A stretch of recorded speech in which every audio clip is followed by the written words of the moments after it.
In what world would you give the SEC Coach of the Year award to Nick Saban?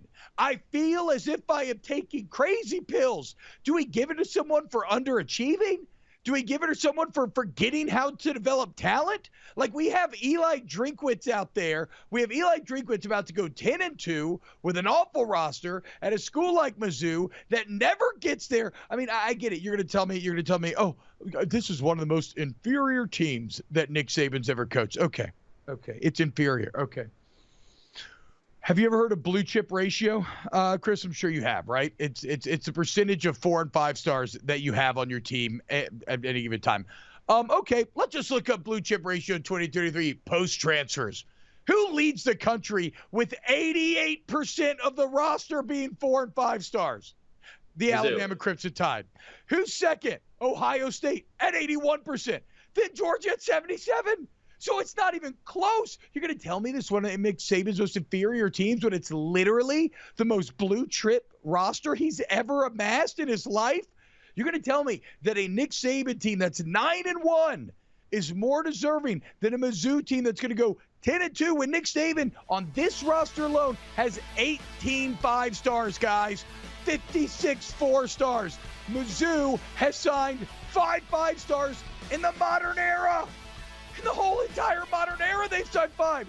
And Nick Saban is 18 on this game alone. And yet, they're one game away from each other. And yet, Eli Drinkwitz just took that Mizzou team into Athens and gave Georgia everything they want. And you're going to tell me, oh, well, Alabama was bad at the beginning of the year, and look at the improvement. Mizzou fans were booing Brady Cook at the beginning of the year. So, but what about the coaching turnover? They replaced both coordinators. Okay, Mizzou fired their OC and hired a new OC as well. What are we talking about? Nick Saban shouldn't even be second. Lane Kiffin's about to win 10 games in the regular season at Ole Miss, something that had never been done in school history. He's about to do it twice in 3 years. He shouldn't sniff SEC Coach of the Year. He shouldn't sniff National Coach of the Year. I mean, we got Kalen DeBoer out there at Washington. You got John Smith at Oregon State, Dan Lanning at Oregon. And you're going to tell me Nick Saban, a man who underachieved and couldn't win a natty with the best quarterback he's ever had, and Bryce Young and Will Anderson coming off the edge, you're going to tell me that guy should win Coach of the Year? Look, he's great at recruiting. He's an incredible coach. But he does, like, if he wins Coach of the Year, it's actually just a commentary that he can't develop his talent anymore.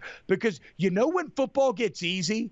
When your players are just better than the other teams. It's not that hard to figure out. And every single Saturday Alabama takes the field, they're just better than the other team. So miss me completely, wholly, and unabashedly, and emphatically with that Nick Saban should be Coach of the Year crap.